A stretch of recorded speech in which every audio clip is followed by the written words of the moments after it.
The security guard held one hand across the entrance while the string quartet warmed up inside the glass house. "I am sorry, Miss Bennett," he said, looking from my 13-year-old daughter to the tablet in his hand. "Ruby Warren is not on the guest list."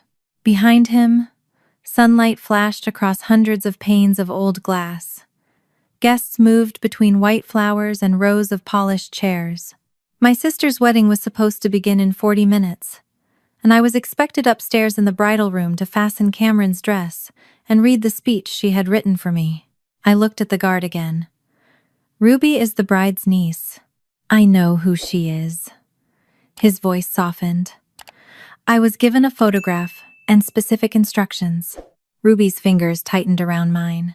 She wore the pale blue dress Cameron had chosen for her 3 months earlier. In the car, she had practiced how she would congratulate her aunt without sounding nervous.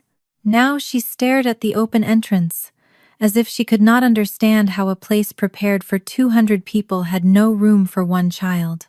Cameron appeared before I could call her.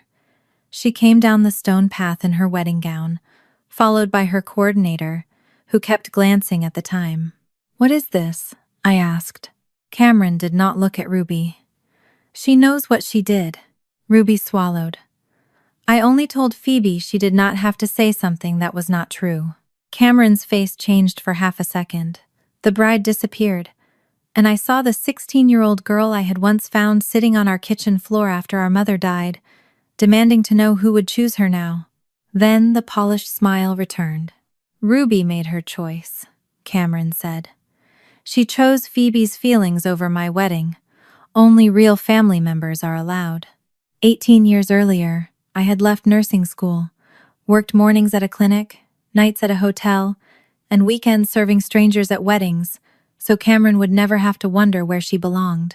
I had signed school forms, stretched groceries, and sat beside her through every nightmare. I had never once asked her to erase our mother, or prove she loved me more than anyone else. I smiled because if I did not, I might have said everything in front of the guests gathering behind us. "Have you forgotten?" I asked. Cameron's jaw tightened. "Do not turn today into another speech about everything you paid for and gave up." I was not talking about money. I took Ruby back to the car. She began apologizing before I closed the passenger door. "Mom, I am sorry. If I had kept quiet, you could still be inside." That sentence made the decision for me. Before I drove away, I sent Jonathan one message. "Before you marry my sister, ask Phoebe why Ruby was removed from the guest list." 30 minutes later, Cameron called me in tears. "How could you do this to me?" she screamed. "Jonathan took Phoebe and left. He canceled everything." I kept one hand on the steering wheel and looked at my daughter, who was wiping tears from her face with the edge of her sleeve. "I told him to ask his child one question," I said. "Whatever ended your wedding came from your answer." Cameron's breathing went ragged. "You chose someone else again," she whispered. "You always do." At the time, I thought my sister was talking about Ruby and the little girl she had tried to silence. 3 days later, my ex-husband called after months of keeping only the Sunday contact schedule he had recently begun rebuilding with Ruby. "Cameron asked me to lie for her again," Miles said. "Before I answer her, there is something you need to know about why our marriage ended." That was when I realized the wedding might not be the first time my sister had tried to decide who was allowed to remain in my family. Before I tell you how my sister came to believe my love belonged to her, I hope you are doing well today. Stay with me, and please subscribe to the channel so you do not miss what happened next. 8 months before the wedding, Cameron called me on video while I was sorting patient intake reports at my kitchen table. She held her left hand close to the camera until a diamond filled the screen. "Jonathan proposed," she said, laughing so hard the image shook. "Hannah, I am getting married." I cried before she did. I had spent 18 years waiting to see my little sister reach a place that looked safe, permanent, and chosen. Jonathan was steady, kind, and already a devoted father to Phoebe. I wanted to believe Cameron's engagement meant the frightened girl I had raised had finally stopped expecting every good thing to disappear. Then her expression softened. "I want you beside me when I get dressed. Mom should be there, but she cannot be. So it has to be you. The words struck the oldest tender place in me. Our mother, Elaine, had collapsed in 2008 and died 2 days later after an emergency hospital stay. During one brief period of clarity before the final procedure, she had squeezed my hand and asked me not to let Cameron face what came next alone. She had not asked me to surrender my life. I was the one who turned that frightened request into a permanent promise. Our father had already built another household. He said there was no room there for a 16-year-old who was angry, grieving, and barely sleeping. He signed a notarized consent to guardianship, and after a hearing in Massachusetts Probate and Family Court, I became Cameron's legal guardian. I was 24 and halfway through my nursing program. Within a week, I withdrew from school. I worked mornings at a clinic reception desk, evenings at a hotel, and weekend banquets whenever the grocery money ran short. I did not think of it as heroic. Rent arrived every month whether anyone felt brave or not. Cameron used to wait awake for me on the kitchen floor, wrapped in our mother's old robe. The first question was always the same. "You are coming back, right?" Every night, I gave her the same answer. "I am not leaving you." I meant she would have a home while she finished growing up. Cameron heard something larger. She heard that no husband, child, or future would ever be allowed to take me away. Ruby came into the kitchen while Cameron was still talking about flowers and guest lists. At 13, my daughter tried to hide her excitement and failed completely. "Will I be in the family pictures?" she asked. "Of course," I told her. "Cameron is your aunt." Cameron smiled from the screen, but it arrived a second late. "We will figure out the photo schedule." A week later, she emailed me the speech she wanted me to read at the reception. According to Cameron's version, she had always been independent, had lifted herself from adversity, and had never allowed hardship to define her. There was no mention of our old apartment, the hearing, the tuition gaps, or the years when I slept 4 hours a night. When I asked whether I could add one memory about Mom, Cameron sighed. "Jonathan's family does not need a sad survival story on a happy day. I want them to see who I am now." I told myself that shame could make people protective of their past. I even paid the unexpected alteration charge on her wedding dress when she said her account was tight until payday. She promised to repay me, and I said it was fine before she finished the sentence. After the call, I opened the kitchen drawer where I kept old tax records and Ruby's school forms. Beneath them lay a faded information sheet from the nursing program I had left in 2008. I touched the folded edge, then covered it again. That evening, I returned to Cameron's speech. The final line read, "Cameron taught all of us how to build a family from nothing." I stared at it for a long time, because the person who had actually built our family from nothing was nowhere in the story. The following Saturday, Ruby and I drove to Jonathan's house with 2 empty storage boxes, a pack of photo labels, and the guest spreadsheet Cameron had already revised 3 times. Jonathan lived in a gray colonial on a quiet street outside Maplebrook. The house was comfortable without feeling staged. Muddy work boots sat beside the back door, rolled construction plans rested against the wall, and Phoebe's backpack lay beneath a framed photograph of her mother. Jonathan opened the door, with his phone pressed between his shoulder and ear. He finished giving instructions about a delayed concrete delivery, apologized for taking the call, and immediately asked Ruby whether she wanted hot chocolate. He looked tired, as if some part of him was always counting what still needed to be done. "I have been running this house alone for 4 years, he told me while we carried the boxes into the dining room. Cameron brought energy back into it. Phoebe needed that. I probably did too. He said it with gratitude, and I felt relieved. He seemed to love the certainty Cameron projected, the way she entered a room and decided where everything belonged. Phoebe came downstairs when Cameron called her. She was 12, slight and careful, with Laura's dark eyes and Jonathan's habit of pausing before he spoke. Cameron asked whether she was excited to help with the wedding video. Phoebe looked at her father before answering. "Yes," she said. "I think so." Jonathan smiled at her. and only then did her shoulders loosen. Cameron had spread hundreds of photographs across the dining table. She had arranged them into neat groups labeled Jonathan, Cameron, Phoebe, and Future. The last category held engagement pictures, family dinners, and carefully posed afternoons after she moved in. The video is called Becoming 3, Cameron explained. It will play just before I walk in. I want people to understand they are not only watching a marriage, they are watching a family become whole. She said whole, with the satisfaction of someone placing the final piece into a design. Jonathan nodded while checking a message from his project manager. Phoebe ran one finger along the edge of a photograph, but said nothing. Ruby sat beside her and began sorting pictures from a blue storage bin.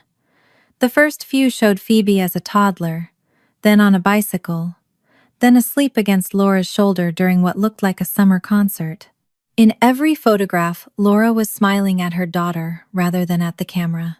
"That one is beautiful," I said. Phoebe looked up quickly. Mom loved outdoor concerts. She said music sounded better when the sky could hear it. Before I could respond, Cameron lifted the photograph from Ruby's hand and placed it in a separate box near the window. "We already have enough early childhood pictures," she said. "The ceremony should focus on where we are going, not where everyone has been." Jonathan glanced at the box but did not challenge her.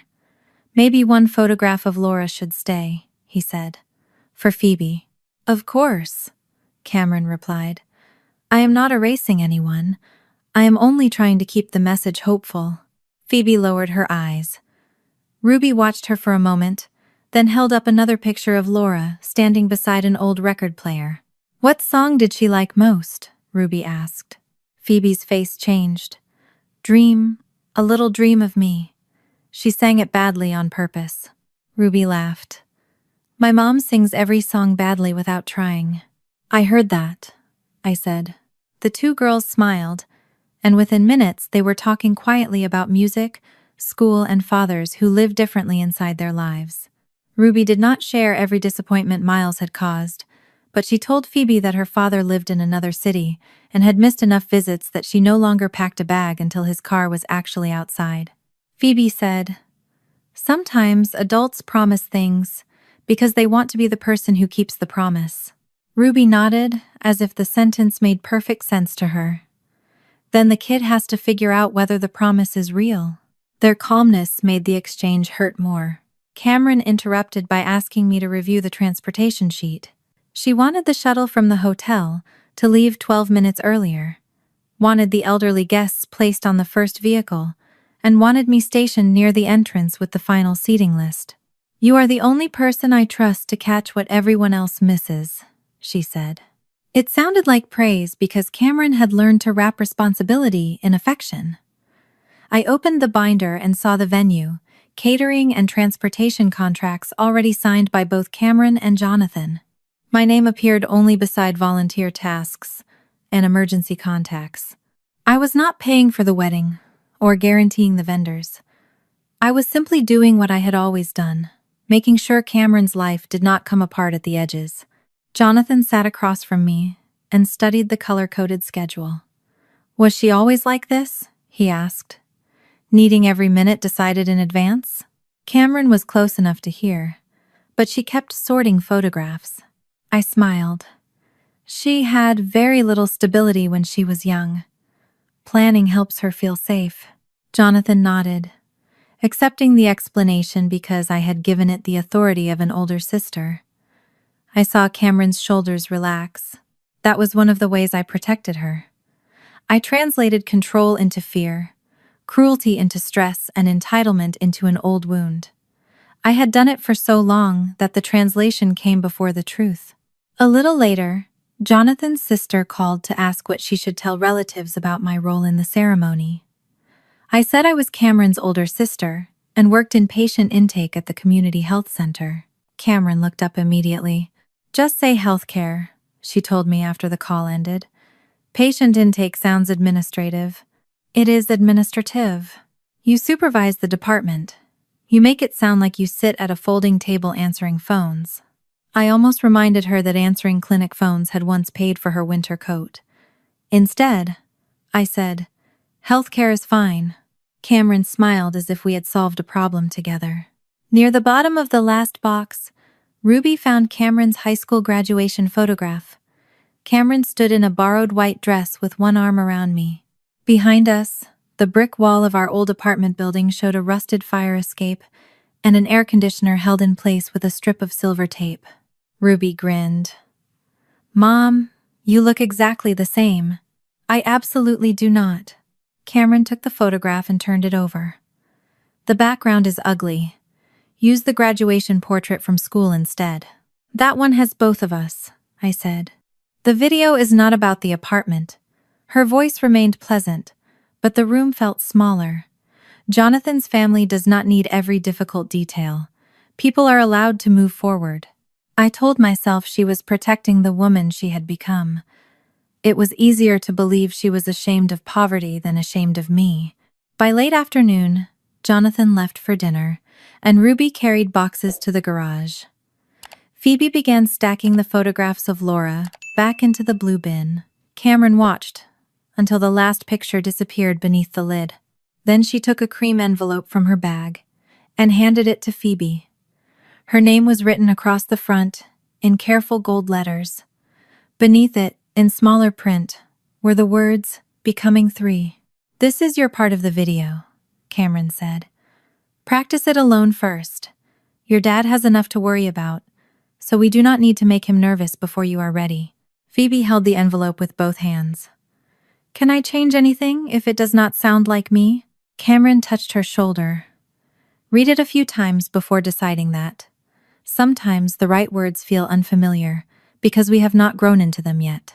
On the drive home, Ruby stared through the passenger window until Jonathan's street disappeared behind us. "Phoebe looked like she was going to cry," she said. "Weddings make everyone emotional." She did not look emotional. She looked scared. I kept my eyes on the road. Cameron wants the day to be perfect. She puts pressure on herself, and sometimes that pressure spills onto other people. Ruby was quiet for several miles. I heard Cameron's sentence again. The right words feel unfamiliar because we have not grown into them yet. I had spent years calling Cameron's pressure love because love was easier to forgive. That afternoon, for the first time, I wondered whether perfection was only the name she gave a story no one else was allowed to change. 3 days before the wedding, Ruby and I returned to Jonathan's house to help assemble the small gift bags Cameron wanted placed on every guest's chair. The dining table had disappeared beneath cream-colored boxes, ribbon spools, and packets of sugared almonds. Cameron had printed a diagram showing exactly where each item belonged. Ruby followed it carefully, while Phoebe tied ribbons beside her, but the girls spoke so quietly that I could barely hear them over the paper rustling beneath their hands. Cameron moved between rooms with her phone pressed to her ear, correcting place cards and confirming the rehearsal schedule. Jonathan was still at a construction site, trying to finish work early enough to join us for dinner. Before leaving the room to take another call, Cameron reminded Phoebe that they would rehearse the wedding video later. Phoebe's fingers stopped around a ribbon. Ruby noticed. "Do you want to practice with me first?" Cameron looked at Phoebe, waiting for her answer. Phoebe glanced toward the front window, as if Jonathan might already be walking up the path. "Maybe. That is a good idea," Cameron said. "Ruby can help you sound less nervous." She returned to her call, apparently satisfied that Ruby would make Phoebe more cooperative. She did not yet understand that my daughter cared more about whether words were true than whether they sounded polished. I carried 2 finished boxes into the kitchen. When I came back, the girls had moved to the far end of the table. Phoebe had taken the cream envelope from beneath a stack of programs and unfolded 3 pages. "Do you want us to go somewhere else?" I asked. Phoebe shook her head too quickly. "It is fine." I continued working a few feet away, close enough that she knew an adult was present, but far enough to give her privacy. Phoebe read softly at first, stumbling whenever she reached a sentence Cameron had underlined. "Before Cameron, Dad and I were only surviving," she read. "We lived in a house full of memories, but without a real future. Today, Cameron gives us the chance to stop being 2 broken people and finally become a real family. Ruby looked up from the ribbon in her lap. Phoebe lowered the page. There is more. You do not have to read it to me, Ruby said. I am supposed to read it in front of everyone. Her next line thanked Cameron for teaching her that moving forward meant releasing the parts of the past that kept the family incomplete. The final paragraph said Laura would have wanted Phoebe to stop living inside grief and accept Cameron as the mother guiding her into the future. Phoebe's voice thinned until she could not continue. I felt the same unease that had followed me home after our last visit, but I told myself the wording could still be changed. Wedding speeches were edited all the time. Cameron might have written too dramatically without understanding what the sentences would feel like in Phoebe's mouth. Ruby did not criticize Cameron. She did not tell Phoebe to refuse. Instead, she asked, "What would you say if you were not worried about making anybody disappointed?" Phoebe folded the pages along the existing crease. Dad loves her. He has been happier since they met. That can be true, Ruby said. I want her to marry him. Phoebe looked at the photograph of Laura on the wall. But Mom and Dad and I were already a family. We were not broken people waiting for Cameron to fix us. Ruby nodded. Then maybe that is what you should say. Phoebe's eyes filled, though she blinked before the tears could fall. Cameron said Dad might cancel the wedding if I make him think I am not ready. She said he has already lost enough. The words struck me harder than the script. Phoebe had not simply been asked to welcome Cameron. She had been made responsible for protecting her father from another loss. I started to speak, but Ruby reached across the table first. My dad does not live with us, she said. He has missed birthdays and weekends. He said he would come. Sometimes I used to pretend I did not care because Mom already had enough to worry about. It did not make anything better. It only meant nobody knew what I was actually feeling. Phoebe studied her. Did your mom get upset when you told her? Sometimes she got sad. That is not the same as being mad at me. I looked down at the gift box in my hands. Ruby had learned that distinction through more pain than I wanted to admit. Phoebe opened the shared document on her tablet. Cameron had given her access so she could practice from the latest version. Ruby pulled her chair closer, but she did not touch the keyboard until Phoebe asked her to help. Together, they changed the opening. Phoebe wrote that, after her mother died, she and her father had learned how to carry grief without letting it stop their lives. She wrote that she was glad Jonathan had found someone he loved, and that she hoped their home could make room for new memories. Then she added the sentence that made her sit straighter as she read it aloud. I will always be Laura Brooks's daughter, and I do not need to erase my mother to welcome Cameron into our family. Ruby smiled. That sounds like you. Phoebe saved the document. I should show Dad. You should, Ruby said. Before the wedding. The kitchen door opened before Phoebe could answer. Cameron stepped back into the room, still holding her phone. Her eyes moved from the original pages to the tablet between the girls. What are you doing? Phoebe's face lost all color. We made it sound more like me. Cameron did not raise her voice. That would have been easier. She placed her phone on the table, opened the document on her own device, and studied the edit history. The silence stretched until even the ribbons seemed too bright. Phoebe, go upstairs, she said. Phoebe gathered the original pages. Can I show Dad the new one first? We will discuss it after you have calmed down. I am calm. Cameron looked at her with a smile that contained no warmth. Upstairs, please. Phoebe obeyed. Cameron then turned to Ruby. Your mother is in the kitchen. Get your things. You are going home. Ruby stood, but did not move toward me immediately. Phoebe did not do anything wrong. This is not your family, Ruby. She is my friend. You do not understand what the Brooks family needs. You have no right to come into this house and interfere with how they move forward. Ruby's voice shook when she answered. She only wanted to say the truth. Cameron picked up the printed script and aligned its edges against the table. Truth is not always loyalty. I did not hear that conversation myself. Ruby repeated it to me in the car, staring at her knees as though she were confessing to something shameful. Before we left Jonathan's house, Cameron pulled me aside near the front door. Ruby upset Phoebe, she said. She encouraged her to rewrite the video after Jonathan and I already approved it. Ruby, is that true? I asked. Ruby looked at me.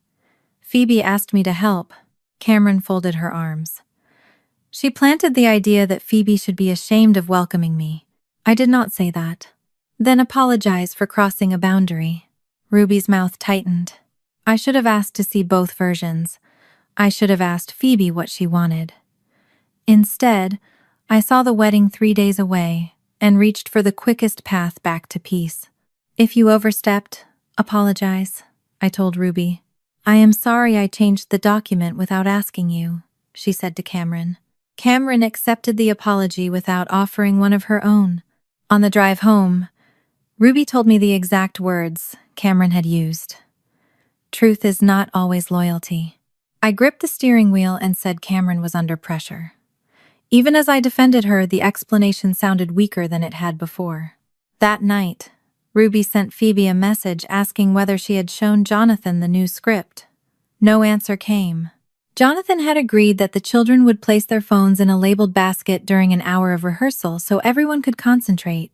What I learned later was that when the hour ended, Cameron returned every device except Phoebe's. She said Phoebe needed more time without outside influence. Ruby received only one message before the phone went silent. I am sorry. She says I have to choose. Ruby showed it to me from the doorway of my bedroom. Choose between what? I do not know, I said. It was the truth, but I already knew enough to feel afraid of the answer. While I was reassuring Ruby, Cameron was sending Linden Glasshouse Security an updated guest list. She attached my daughter's photograph and instructed them not to let Ruby enter or approach Phoebe. I knew nothing about it.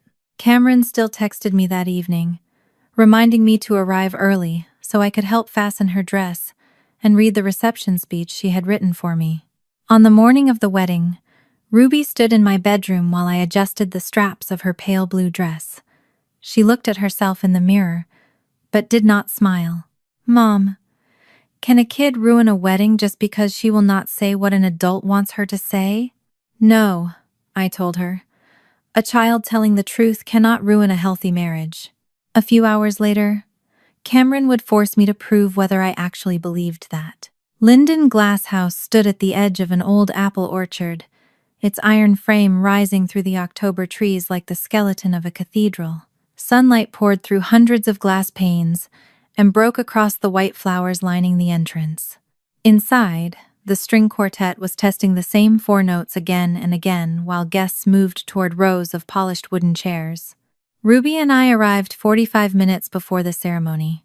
I carried the folder containing Cameron's reception speech, a small emergency sewing kit, and the earrings she had asked me to keep safe until the last moment. Ruby wore the pale blue dress Cameron had chosen for her in July. At the entrance, a security guard scanned my name and gave me a practice smile. Then he looked at Ruby, returned to the tablet, and stopped. I am sorry, Miss Bennett, he said. Ruby Warren is not on the guest list.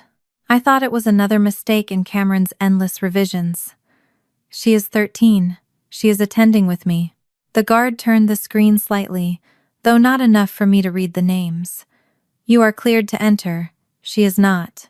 Ruby's hand slid into mine. Maybe she forgot to add me back. My daughter is the bride's niece, I told him. Please call the coordinator.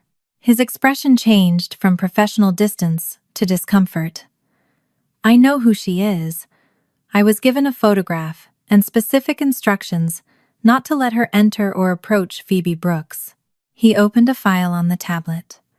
Ruby's school portrait appeared beside her full name. For several seconds, I could not make sense of what I was seeing. Cameron had not accidentally removed Ruby from a spreadsheet. She had made sure a stranger could identify my child on sight. A wedding coordinator hurried toward us from inside, lifting the hem of her black dress away from the gravel. She told the guard to keep the entrance clear and asked me to step aside because another shuttle was arriving. Hannah, Cameron needs you upstairs, she said. Hair and makeup are finished, but she will not put on the earrings until you get there. I looked at Ruby. My daughter is being denied entry. The coordinator lowered her voice. I was told transportation could take Ruby back to the hotel. You are still expected in the bridal room. That was when I understood the arrangement. Cameron had not rejected both of us. She had designed a test with only one acceptable answer. I was supposed to place Ruby in a car, walk through those doors alone, and spend the next hour acting as the mother of the bride.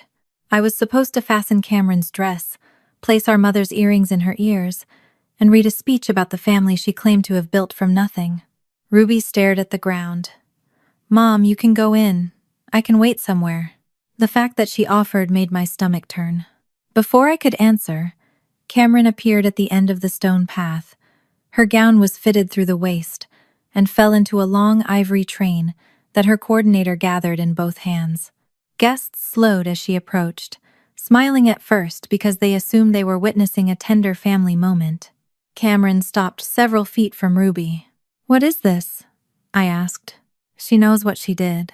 Ruby lifted her head. I helped Phoebe say what she actually wanted to say. You encouraged a grieving child to humiliate me on my wedding day. She was not trying to humiliate you. Cameron finally looked at her. You told her she did not have to choose me. I told her she did not have to pretend her mother made her family broken. The coordinator glanced toward the entrance. A few guests had begun pretending not to listen. Cameron's face became still. Phoebe and Jonathan are trying to move forward. You had no right to interfere. She asked for help, Ruby said. You made your choice. You chose Phoebe's feelings over my wedding. Ruby's fingers tightened around mine. I felt the slight tremor running through her hand.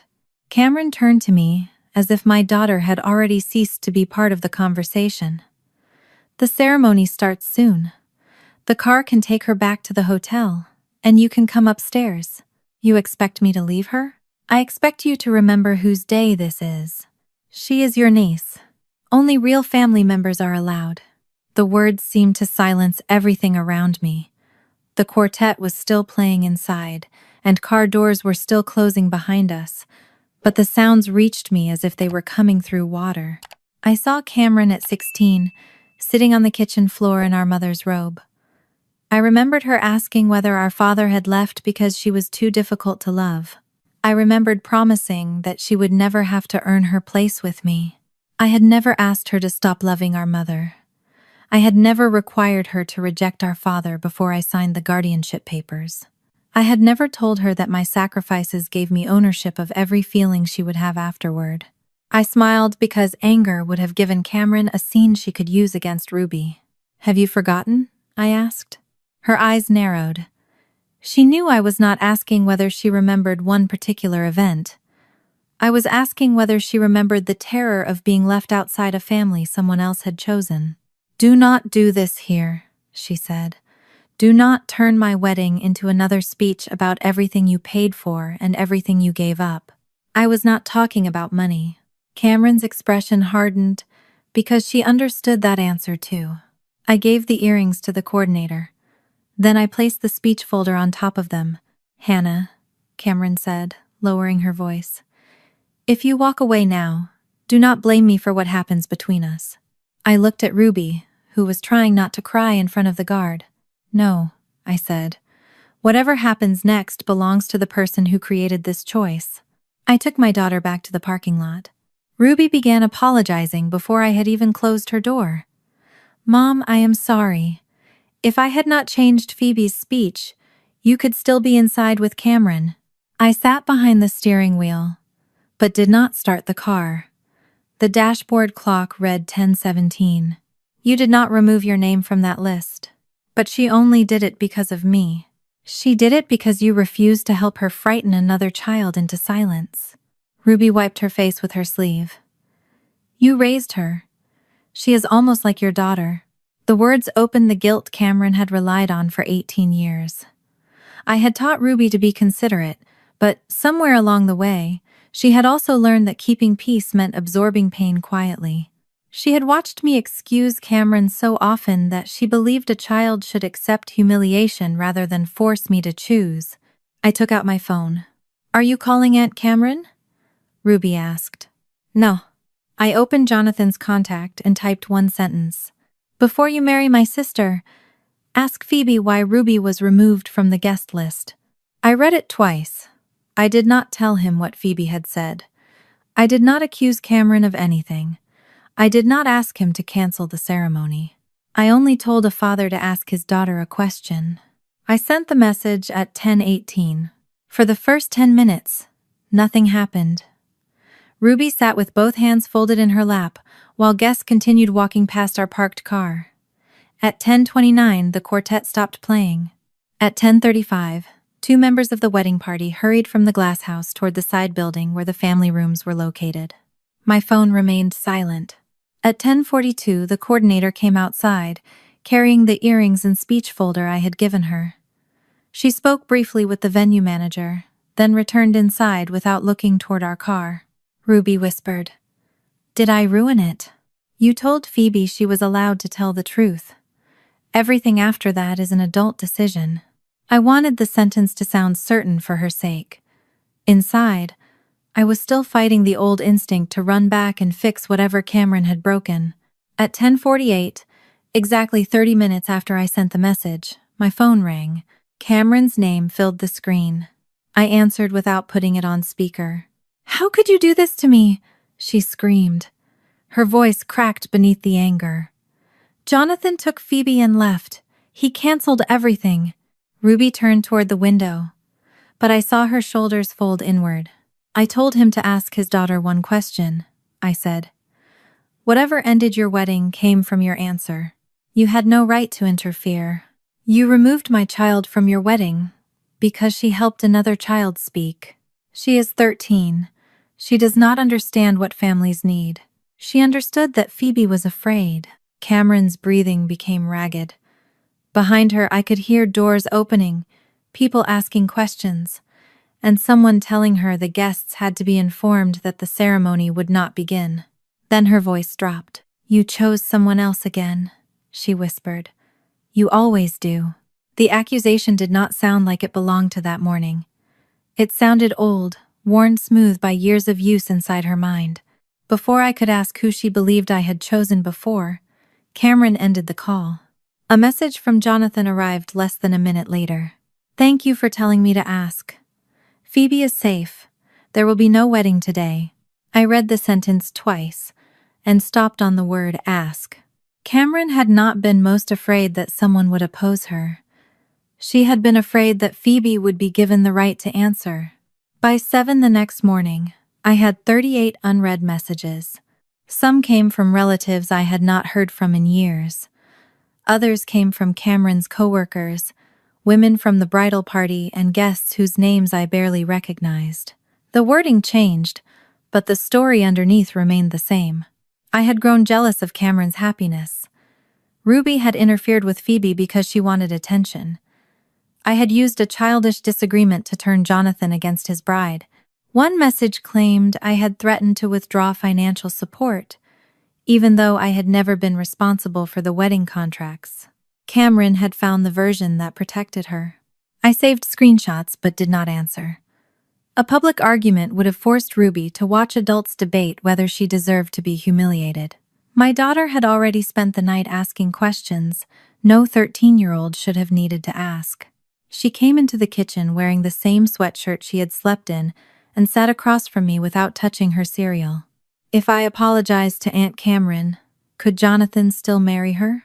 I closed my phone and placed it face down on the table. "Why do you think your apology would change his decision?"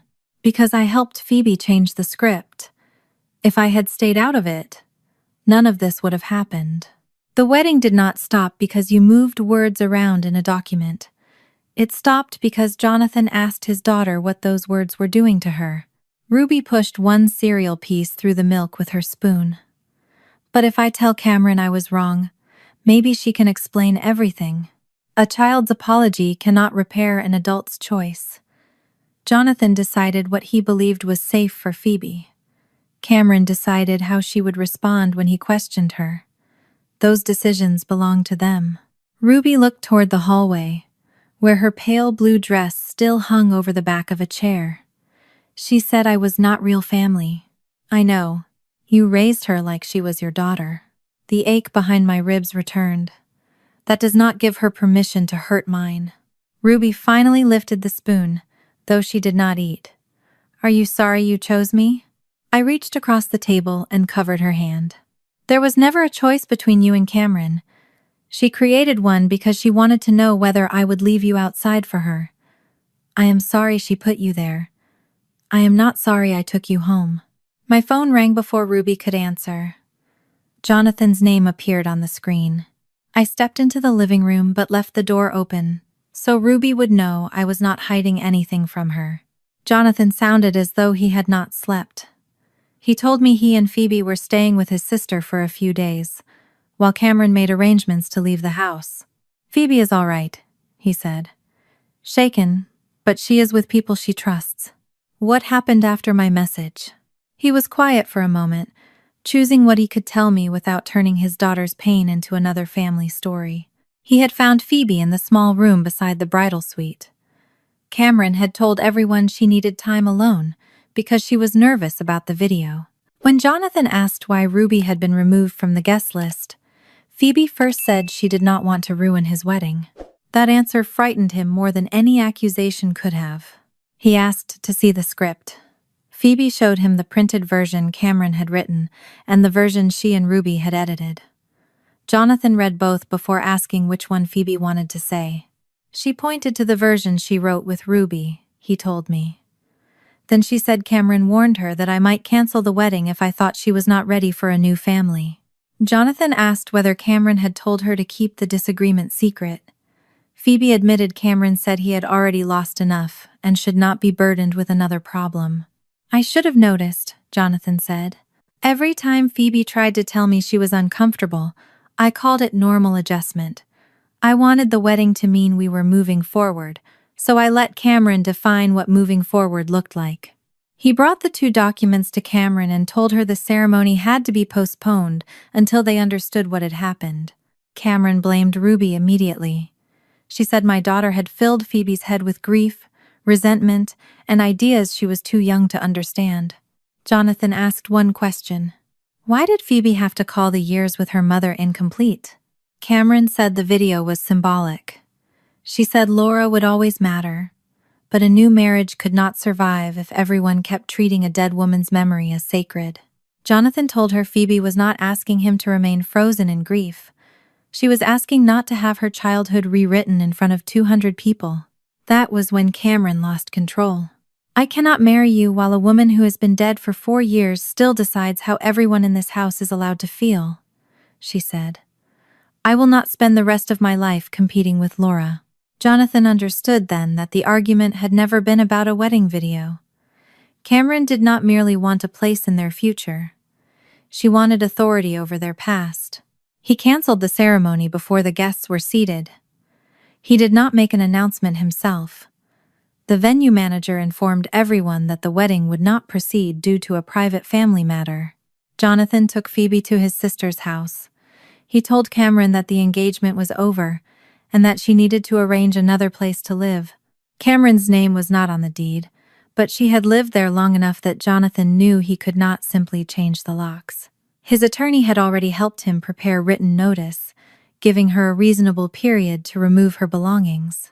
Until then, he and Phoebe would remain elsewhere. I am sorry this reached Ruby, he said, and thank you for telling me to ask. You do not owe me thanks. I do, but not because you ended anything. You did what every adult around Phoebe should have done. You made sure her father listened. He did not promise to expose Cameron or defend me to the guests. His responsibility was to his daughter, and I respected him more for keeping it there. A few minutes after the call ended, Ruby received a voice note from Phoebe. Her voice was small and tired. Thank you for saying I did not have to call my mom a mistake.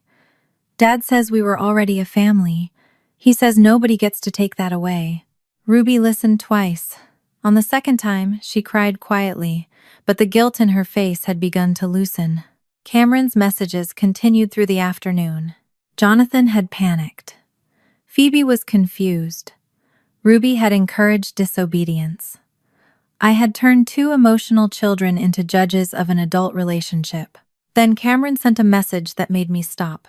You know what Ruby is like when she feels abandoned. You should have understood why Phoebe needed a clean beginning. She had taken the pain of 2 children and rearranged it until she became the injured person. I still did not answer. Around 4, Miles called. For the past 6 months, he had been trying to rebuild the Sunday phone calls he had neglected and follow through on part of his parenting schedule. I had not mistaken effort for repair, but Ruby had begun answering him without checking my face first. His name on my screen made me think something had happened to her school account or an upcoming visit. Instead, he said, "Did Cameron's wedding get canceled?" "Yes. She messaged me this morning." My hand tightened around the phone. "Why?" "She wants me to tell Jonathan that you always destroy relationships and then make yourself look like the victim." I sat down at the kitchen table. "What did you tell her?" "Nothing." Miles exhaled slowly. "She sent 3 messages, then called twice. She said I owed her because she protected me when our marriage was ending." The room seemed to narrow around me. "Protected you from what?" He did not answer immediately. When he finally spoke, his voice had lost every trace of defensiveness. "Cameron asked me to lie for her again. Before I answer, you need to know what she helped me hide 8 years ago." The word again stayed with me after everything else disappeared. Whatever that call was about, it had not begun at the wedding. Miles chose a coffee shop beside the interstate, halfway between Maplebrook and the city where he lived. We had never taken Ruby there, never celebrated an anniversary there, and never argued in its parking lot.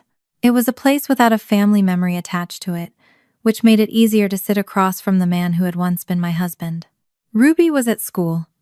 I had not told her why I was meeting her father, only that he and I needed to discuss something from the past.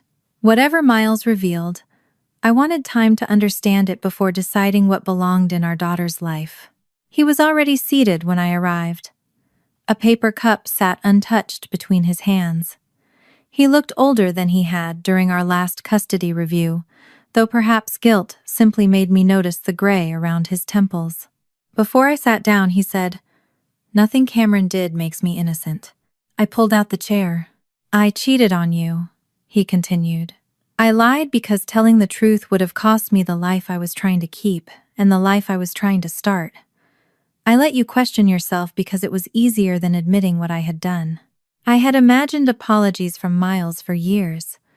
None of them brought the relief I once thought they would. "Then tell me why Cameron believes you owe her." He opened an old laptop and placed it between us. "In 2016, Cameron invited me to a bellwether fundraising event. You were covering late shifts because your department had lost 2 employees. Ruby had just started preschool, and we had been arguing about money, schedules, and how little time we had left for each other. I remember. I met Celeste there." The name still caused a physical reaction, a tightening beneath my ribs that arrived before thought. Celeste had been a donor relations consultant who traveled frequently and lived in another county. For months, Miles had insisted they met by chance through work. "Cameron introduced you?" He nodded. "She told Celeste you and I were technically still married but already living separate lives." "We were not separated." "I know." The affair did not begin that evening. Miles was careful to make that distinction, though it offered him no protection. He and Celeste exchanged messages afterward. They met for coffee, then dinner, then at a hotel after he told me he was attending a regional sales meeting. Cameron discovered the relationship within weeks. "She did not confront me," he said. "She asked whether I was finally going to admit that the marriage was over." "What did you say?" "That I did not know what I wanted." "And she helped you hide it while you decided." Miles looked down. "Yes." Cameron provided excuses that sounded ordinary, because she was part of my daily life. She invited him to foundation events that did not exist, told me she had asked him to help move donated furniture, and warned him whenever I mentioned that his schedule no longer made sense.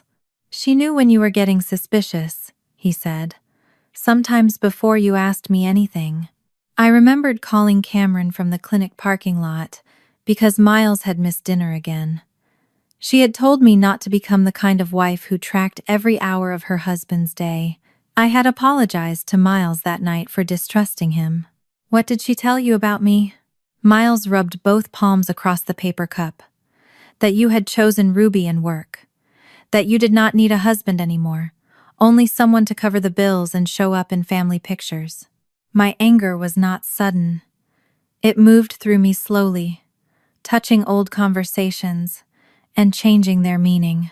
While Cameron told Miles I no longer needed him, she told me Miles wanted a life without responsibility. Whenever I said counseling seemed to help, she warned that continuing only made me look desperate. She said I was teaching Ruby that a woman should beg a man to stay. Some of that had sounded protective at the time. Why are the messages still there? I asked. My old personal account synchronized automatically to a cloud backup. I stopped using it after the divorce. I did not save these as evidence. I was too ashamed to open the account, and too much of a coward to go through it and delete everything. He turned the laptop toward me. There was no single confession. No message said Cameron intended to destroy my marriage. The truth was spread across dozens of small permissions. Stay away tonight. She needs to understand what life without you feels like. Hannah is asking questions. Do not use the Hartford meeting again. She has Ruby in the clinic. She will be fine. When this is over, she will need me again. The last sentence made me lean back. Miles did not touch me. At least he had learned that regret did not give him the right to offer comfort. He opened another folder. This is the screenshot she sent me during the week we almost went back to counseling.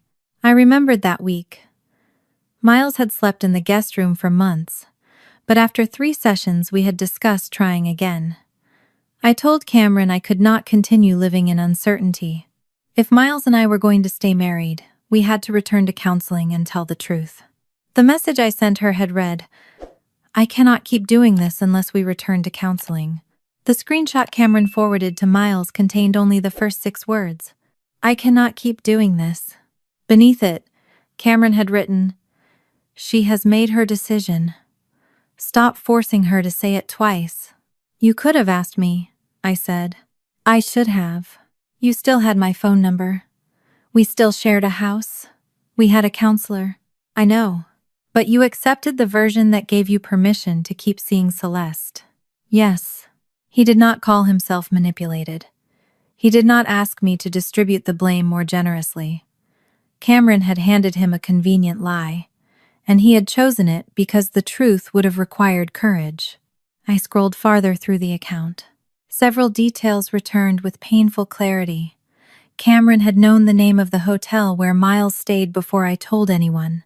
She had once arrived at my house with groceries, the morning after he failed to come home, though I had not called her.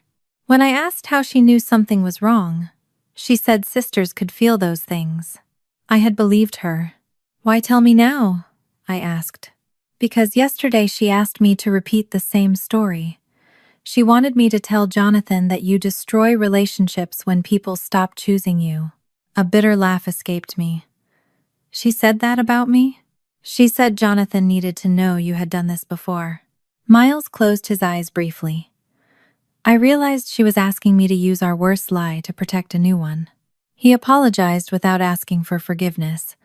He said he would give me access to the account and a copy of the archived messages.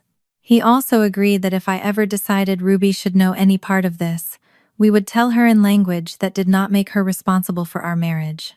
Ruby may ask whether Cameron did it because of her, I said. Then I will tell her the truth. I betrayed you because I chose to. Cameron made it easier, but I was the adult who broke my vows. It was the first responsible thing Miles had said about our marriage, without being pushed toward it. That did not repair anything.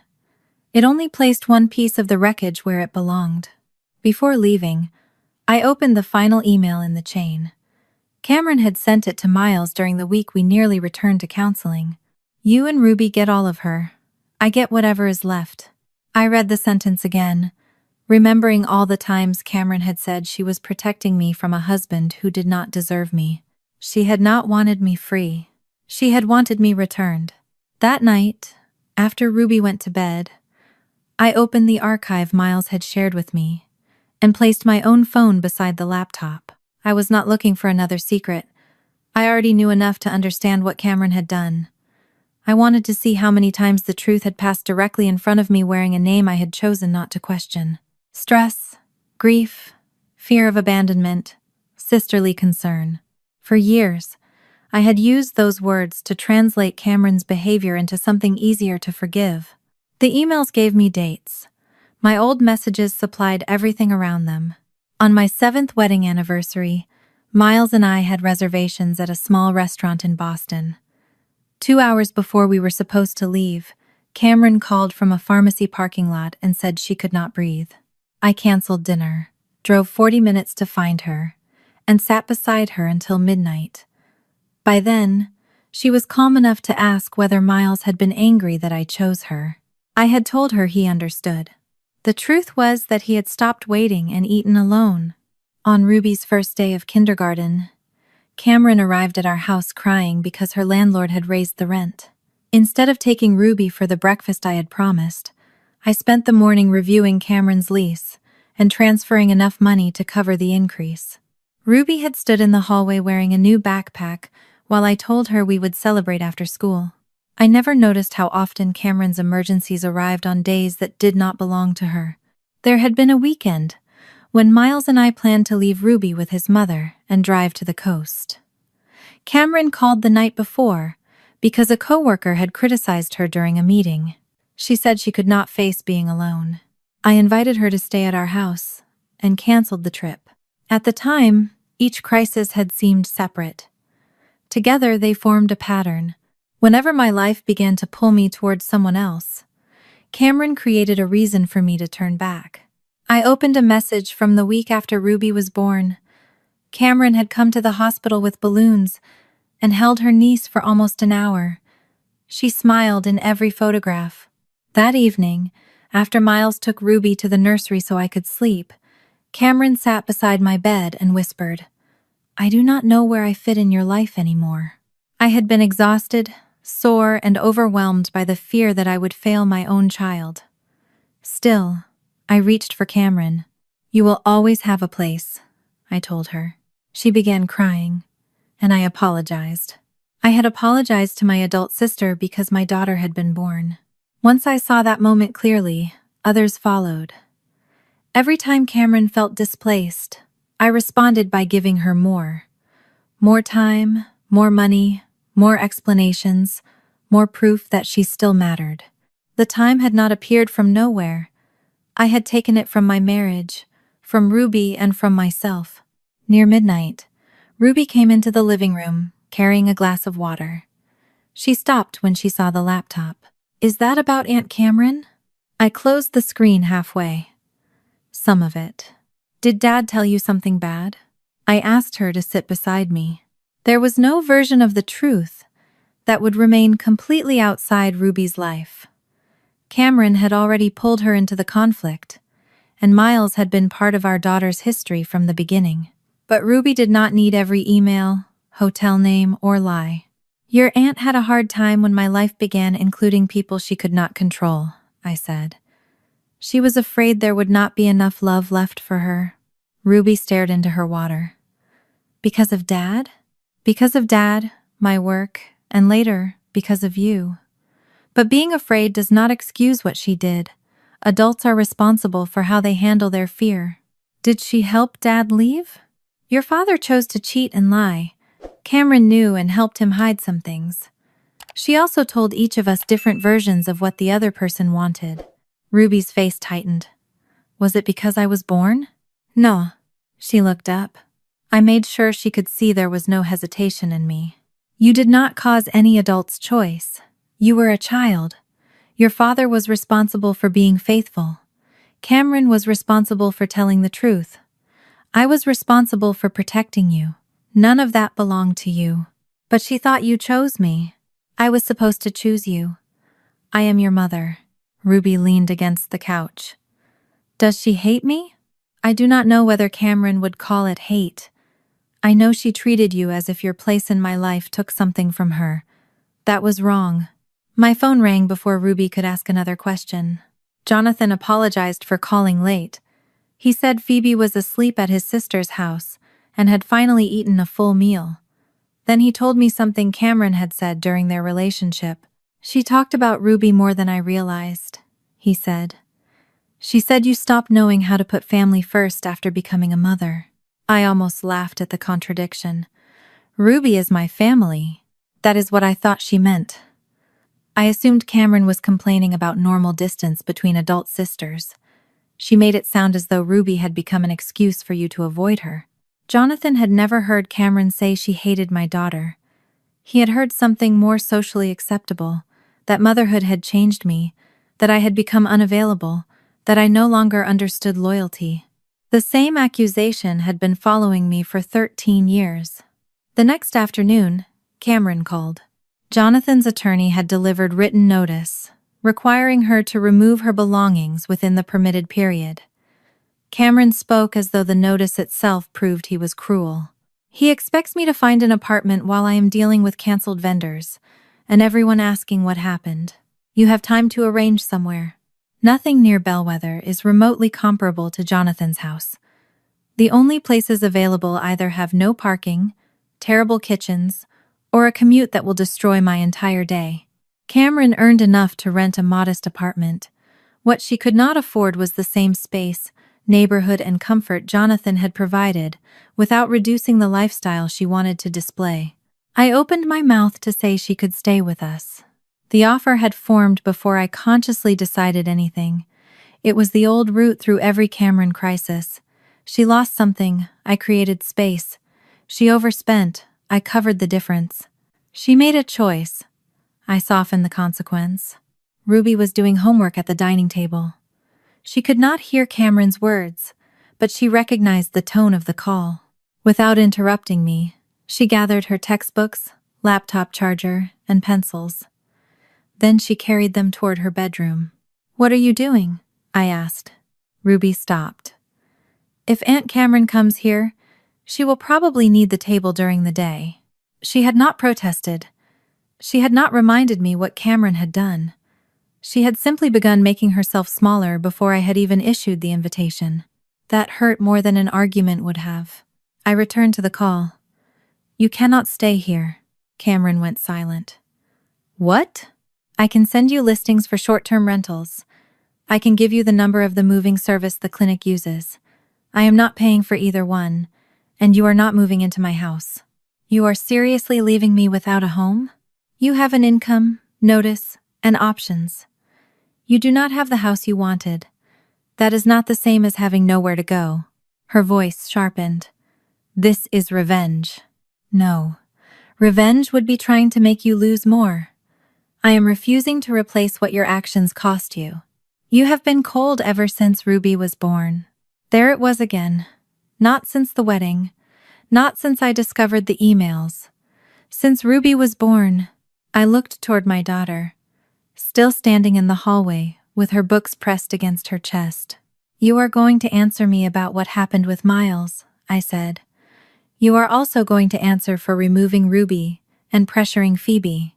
I already told you, those girls misunderstood." "Then meet me and explain it once, without them present." Ruby will not sit through another adult telling her that her pain was a misunderstanding. Cameron began bargaining immediately. She wanted me to speak to Jonathan first, to tell him she had been under pressure and that the wedding video had been taken out of context. "I will not contact Jonathan for you. He listens to you now. He listened to Phoebe. You started it." I told him to ask his daughter a question. "I am asking you questions now." Cameron finally agreed to meet the following evening at the 24-hour diner near the hotel where I used to work nights. After the call ended, Ruby slowly returned her books to the table. "You said no," she said. "I should have said it before you started packing." My phone vibrated with a message from Cameron. "I will tell you what happened, but you owe me the chance to fix Jonathan first." I read it once and turned the screen face down. Even now, Cameron believed the truth was something she could sell back to me in exchange for being rescued. The diner had not changed much since the years when I worked mornings at the clinic and nights behind the front desk of the Maplebrook Inn. The vinyl booths were still cracked at the corners. The coffee still arrived before anyone asked for it, and the fluorescent lights made midnight feel no different from noon. When Cameron was 16, she sometimes waited for me in the corner booth because she was too frightened to stay alone in our apartment. I would find her asleep against the window with a textbook open in her lap. I always bought her pancakes before taking her home, even when I had only enough money left for gas. Cameron was sitting in that same booth when I arrived. She wore a dark wool coat and had arranged her hair as carefully as she had on the morning of the wedding. A cream folder lay in front of her beside a cup of coffee she had not touched. "I wrote something," she said before I sat down. "It explains what actually happened." She slid a printed statement across the table. The first paragraph said Ruby had misunderstood a private family matter. The second described Phoebe as emotionally overwhelmed by grief and unable to separate memories of her mother from anxiety about the wedding. The final paragraph called Ruby's removal from the guest list a temporary security decision made to prevent further distress. At the bottom, Cameron had left a blank space for my name. "You want me to send this to Jonathan? He respects you now." Her mouth tightened around the word now. "If you explain that everyone overreacted, he may agree to talk to me." I placed the pages back inside the folder without reading them aloud. "You said you would tell me what happened." "I just did." "No, you gave me another script." Cameron folded her hands on the table. "What do you want from me, Hannah?" "I want 3 answers." Her gaze moved toward the waitress, pouring coffee at the counter, as if she were already looking for a witness to how unreasonable I had become. "Why did you remove only Ruby from the wedding?" "Because she interfered in a family that was not hers. Phoebe was her friend. She was a child who had known Phoebe for a few months. She had no right to undermine the woman who was about to become part of that household. You did not remove me because you still expected me to fasten your dress and read your speech. That had nothing to do with it. You wanted me inside without my daughter." Cameron leaned back. "I expected you to understand that one difficult morning should not destroy years between sisters." I let the answer sit between us before asking the second question. "Why did Phoebe have to erase her mother?" "She was not erasing Laura. You wrote that before you arrived, Jonathan and Phoebe were only surviving. You wrote that they would become a real family on your wedding day. They were trapped in grief. Jonathan wanted to move forward, but every room in that house still belonged to a dead woman. Phoebe did not ask you to leave. She asked to keep the truth of her childhood." Cameron's voice sharpened. "Children do not always know what is healthy for them. Sometimes an adult has to help them let go." "You were not helping her let go. You were telling her which parts of her life were allowed to count." Cameron looked toward the window. Cars passed through the wet parking lot, their headlights sliding across her face. I asked the third question. "Why did you help Miles lie to me?" Her expression changed, but only slightly. "Miles was already gone. He was living in my house. He had left the marriage emotionally. He told you that because it made what he was doing easier. You were miserable. So you introduced him to Celeste, covered his absences, and sent him part of a message to make him think I had ended counseling. I did not make him cheat. I know. Miles made that choice." Cameron looked almost relieved until I continued. "You made sure the truth reached neither of us in time to force an honest decision." She wrapped both hands around her coffee cup. "He did not deserve you. He had already decided what kind of man he was. You always say someone else decided first, then you only help the result happen. That is not fair. You said Ruby chose Phoebe over you. You said Phoebe chose grief over a future. You said Miles had already left in his heart. Every time you wanted someone removed, you decided they had removed themselves." Cameron's fingers tightened around the cup. "I knew about the affair," she said. "Yes, I knew before you did. I thought when it ended, you would finally stop exhausting yourself trying to save a man who did not deserve you. When it ended, I was left raising Ruby while grieving a marriage I did not understand. And I was there." The answer came too quickly. Cameron realized it, but she could not take it back. You were there, I repeated. I helped you. You needed me to need you. Her eyes filled. You had Miles. Then you had Ruby. Every year there was less of you left. Is that why you hate my daughter? I do not hate Ruby. You had her photographed so a security guard could keep her outside. Because she humiliated me. She told another child she was allowed to remember her mother. Cameron shook her head. You make Ruby sound innocent in everything. You have always done that. She was an infant when you first decided she had taken something from you. Cameron's face crumpled, but the anger beneath it remained. Before Ruby, I was the person you came home for. The old diner seemed to close around us. I remembered her waiting in that booth at 16, watching the door until I arrived. I had believed I was teaching her that I would always return. Instead, she had learned that fear could summon me. You were supposed to choose me once, Cameron said. Just once, without making me share you with someone else. I chose you thousands of times, not when it mattered. I left school for you. I worked 3 jobs for you. I paid the parts of tuition your aide did not cover. I canceled anniversaries, trips, and mornings with my child because you needed me. I never asked you to keep score. I am not keeping score. I am finally naming the pattern. Cameron wiped her face with the heel of her hand. You did not want to be chosen, I said. You wanted everyone else removed so there would be no choice left. You promised you would never leave me. I made that promise to a grieving 16-year-old who was terrified of being alone. It did not give the woman you became permission to damage my marriage, punish my daughter, or frighten another child. Cameron stared at the statement between us. What happens now? You do not contact Ruby directly. You do not call, text, send gifts, or ask other relatives to speak for you. She is my niece. She is my daughter. Cameron flinched. I will not call Jonathan. I will not ask him to reconsider.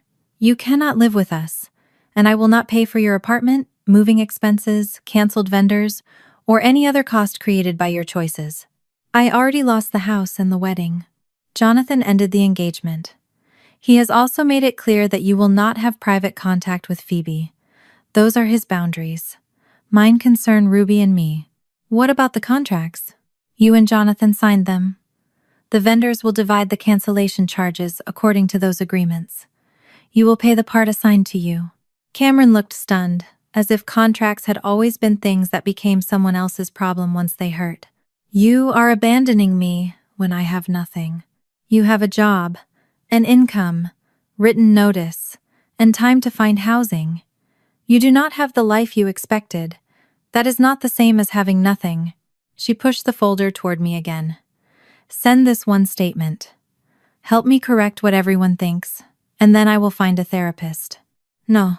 Her lips parted.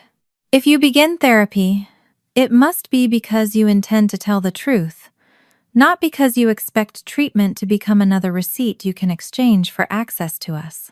Any future contact begins with you naming what you did without blaming Ruby, Phoebe, Jonathan, Miles, or me. And then you forgive me? I am not promising that. Cameron stood so suddenly the table shook. Then what am I to you? I looked at the woman I had raised, and finally stopped searching her face for the child I once protected. My sister, and an adult responsible for what you did. She waited for me to soften it. I did not. Cameron took her coat and walked out of the diner. The bell above the door rang once. Through the window, I watched her cross the parking lot without turning around. Every memory in that place told me to follow her, to make sure she had gas, to ask where she would sleep, to stop her from feeling abandoned before she could use that feeling to hurt herself or someone else. I remained in the booth. A few minutes later, the waitress approached and looked at the untouched coffee across from me. Will the other lady be ordering anything? I did not look for meaning in the seat Cameron had left. I only opened my wallet. No, just the check for what I ordered. 2 weeks after the wedding, Jonathan asked whether Ruby and Phoebe could meet at the Maplebrook Public Library. He chose a small study room with glass walls near the children's section. The girls could talk privately at one end of the table, while Jonathan and I remained close enough to step in, if either of them became overwhelmed. It was not a reunion, arranged to make the adults feel better. Jonathan said Phoebe needed to see Ruby without secrecy, scripts, or anyone telling her what the conversation was supposed to mean. Ruby carried a paperback she had already read twice, because she did not know what else to bring. Phoebe arrived holding the cream envelope that had once contained Cameron's wedding speech. For the first several minutes, neither girl opened it. Phoebe traced one corner of the envelope with her thumbnail. "I thought you would be mad at me." Ruby looked confused. "Why?" "Because I did not tell my dad before the wedding. If I had shown him the script earlier, you would not have been stopped at the door." Ruby lowered her eyes. "I thought you would be mad at me because I helped change it. If I had left it alone, your dad and Cameron might still be married." Jonathan and I exchanged a look. We had discussed what we needed to say, but neither of us had expected the girls to arrive carrying opposite halves of the same guilt. Jonathan moved his chair closer to Phoebe. "I need you both to hear this clearly. I canceled the wedding." Phoebe looked at him. "Because of the video. Because I learned you were being told to hide something from me. The video helped me understand what was happening, but the decision was mine." I turned toward Ruby. "You did not write Cameron's original speech. You did not remove your name from the guest list, and you did not decide how she responded when Jonathan questioned her." Ruby pressed the edge of her book against the table. "But I sent Phoebe the new version. You helped a friend find words she could live with," I said. "That did not force any adult to lie, threaten, or leave."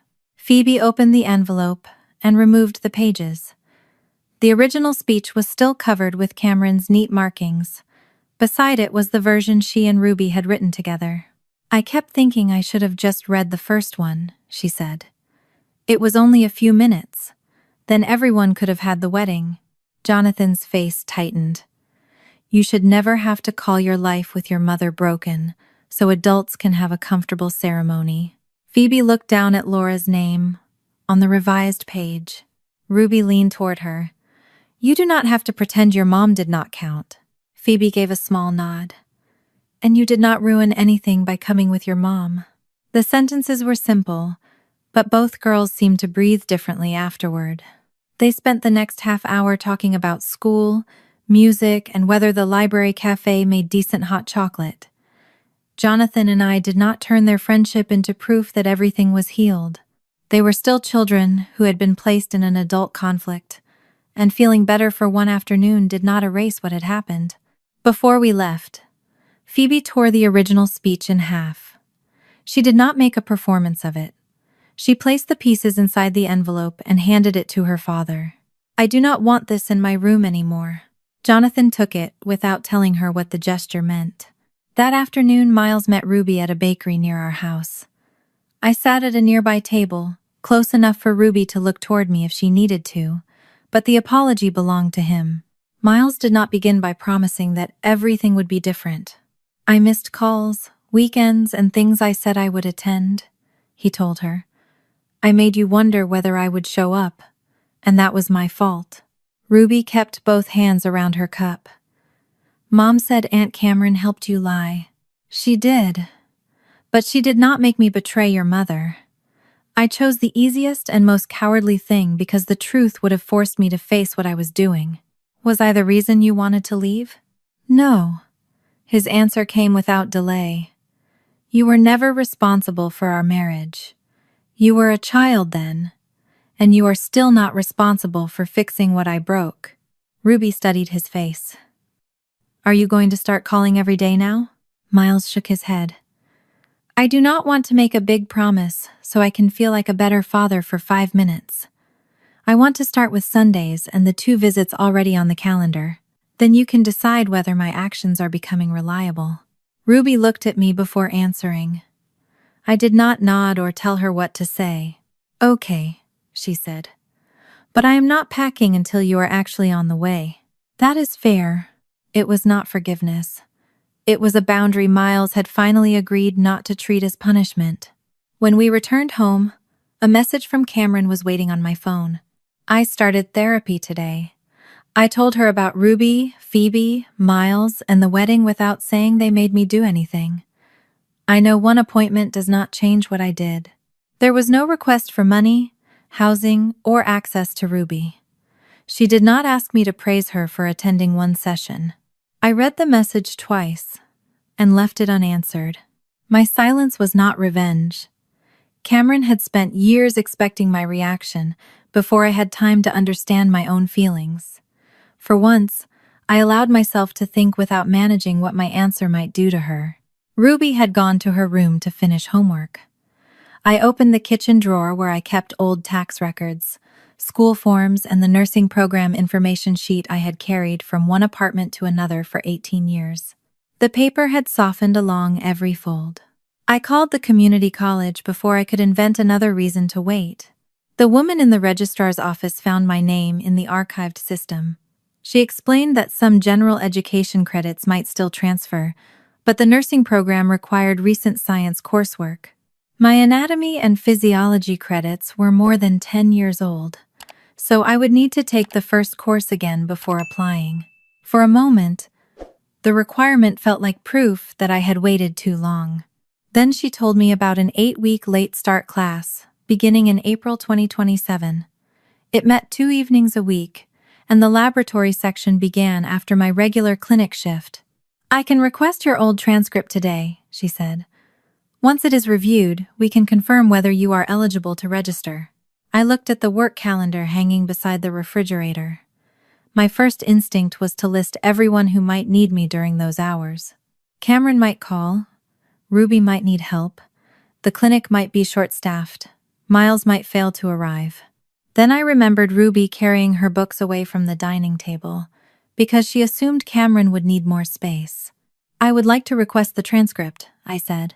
Ruby came into the kitchen while I was giving the registrar my email address. She waited until I ended the call. "Are you going back to school?" "I am trying to take one class." She did not ask who would take care of Cameron if something happened. She did not ask whether the family could manage without me for 2 evenings a week. "What kind of notebook do you want?" she asked. I laughed softly. "I have not thought that far ahead. You need one with sections. And pockets. Probably graph paper too. We are not buying half the store for one class." Ruby smiled. "You say that now." The transcript confirmation arrived the next morning. By Friday, the college emailed that I was eligible to register for Anatomy and Physiology 1 when enrollment opened. I placed my work schedule, Ruby's school calendar, and the class hours beside one another on the kitchen table.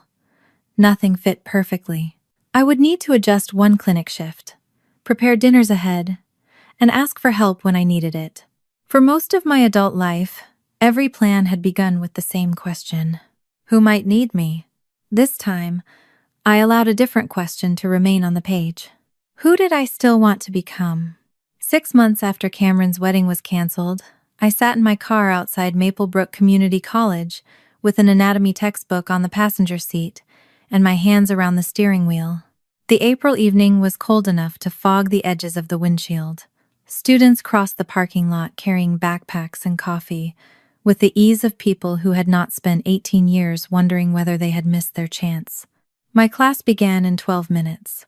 I had worked a full shift at the health center, eaten half a sandwich at my desk, and changed from my clinic shoes into sneakers in the parking lot. The late start course met twice a week for 8 weeks, with a laboratory session that ran until nearly 10. I knew every inconvenience before the first class began. Knowing them did not make them easier.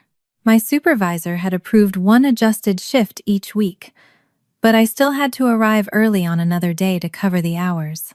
I cooked dinners on Sundays, kept frozen meals labeled by date, and arranged for Ruby to spend class evenings with a neighbor she already trusted or at the library study program. Miles was responsible for 2 of those evenings during the course, but I had made backup plans because progress was not the same as reliability. Ruby helped me check the calendar. She did not become the person responsible for holding our life together. That distinction mattered to me. My phone lit up with a message from her. "You are still in the parking lot, aren't you?" I smiled and typed that I was going inside. 3 dots appeared immediately. Take the blue notebook. The yellow one is for lab. I reached for the blue notebook and finally opened the car door. The class was harder than I remembered. The instructor spoke quickly, using words that once would have felt familiar, but now seemed to belong to a language I had abandoned. By the end of the first hour, my hand ached from taking notes, and I had already written one term in the wrong section. During the break, 2 younger students compared prerequisite courses, while I stood beside a vending machine searching my phone for the meaning of a word I had just copied. For several minutes, I felt 24 again, but this time no one needed me to leave. I was simply scared that wanting something did not mean I could still do it. Then the instructor began the laboratory orientation and placed a model heart on the table. I remembered why I had once chosen nursing, not because I wanted to rescue everyone, but because I had been curious about how the body carried pain, adapted to injury, and continued working after something had changed it. I stayed until the end. Life outside the classroom had not become simple during those 6 months. Jonathan and Phoebe remained at his house after Cameron moved into a smaller apartment across town. He and Phoebe attended counseling together, not to finish grieving Laura, but to rebuild the trust that had been damaged when Phoebe believed she had to protect him from the truth. Jonathan told me Phoebe had placed Laura's photographs back in the rooms where she wanted them. Some weeks she spoke about her mother often, other weeks she did not. No one treated either choice as a sign that she was moving backward. Ruby and Phoebe remained friends. They exchanged music, complained about homework, and met at the library when their schedules allowed. No one posted their story online or turned their honesty into a lesson for strangers. They were allowed to be 2 girls whose friendship had survived an adult conflict. Miles kept most of the small promises he had made. He called on Sundays, arrived for the visits on the calendar, and sent a message before leaving home so Ruby would know when to pack. He missed one call during a work trip, but instead of blaming the time difference, he apologized and asked when she wanted to reschedule. I noticed the effort. I did not rewrite the past because of it. Cameron completed her move within the written notice period and paid the cancellation charges assigned to her under the vendor contracts. She kept her job and adjusted to an apartment without the space or neighborhood she had expected. She also continued therapy. For months, our only contact consisted of brief messages that did not require an answer. She did not contact Jonathan or Phoebe, send Ruby gifts, use relatives as messengers, or create emergencies that required proof I still cared. Then, 1 week before my class began, a thick envelope arrived with Cameron's handwriting on the front. Her apology was specific. She wrote that she had removed Ruby because Ruby challenged the story she wanted Phoebe to tell. She acknowledged that she had treated Laura's memory as competition, helped Miles conceal his affair, and expected my sacrifices to become a permanent claim on my life. She did not ask me to tell Jonathan she had changed. She did not call therapy a reason we owed her another chance. She ended by acknowledging that an apology could not choose its outcome. I read it twice and placed it in a drawer until Ruby came home. Cameron sent something for you, I told her. She wrote it with help from her therapist, but the therapist did not contact us. I read it first because that is my responsibility. Ruby looked at the envelope but did not reach for it. Do I have to read it? No. Will she know if I do not? I will tell her only that I received it, and that any decision about reading belongs to you. Ruby thought for a moment. Not yet. I returned the letter to the drawer. Not yet is enough. Our mother's final request had followed me for 18 years. Do not let Cameron face what comes next alone. I had turned those words into a command to shield my sister from every consequence. I understood now that Elaine had asked me to protect a grieving child. She had not asked me to make adulthood painless for the woman that child became. Protecting Cameron from accountability had not healed her fear. It had fed the part of her that believed love could be measured by what other people surrendered. Sometimes allowing someone to face the result of her choices was not abandonment. Sometimes it was the first honest thing left to give. After class, I drove to the 24-hour diner. Ruby was already there with our neighbor, who waved from the counter before leaving us together. My daughter had claimed the booth where Cameron and I had held our final confrontation. This time, there was no cream folder waiting to tell me what version of my life I should repeat. Ruby pushed a cup of coffee toward me. How was it? I understood about 60%. That sounds better than failing. It also sounds like a lot of studying. She opened my new notebook and checked the pages as if she were reviewing official records. Your handwriting got worse. I was under pressure. Do you think you can do it? I looked around the diner. 18 years earlier, I had sat there between shifts, counted my tips beneath the table, and used part of them to buy Cameron pancakes. Some mornings, I slept against the bus window, afraid I would miss our stop and leave her waiting. I do not know yet, I said. Ruby studied me. Were you scared to go back after all this time? Yes. Then why did you go? I turned the notebook toward me. My name appeared at the top of the registration page. Hannah Bennett.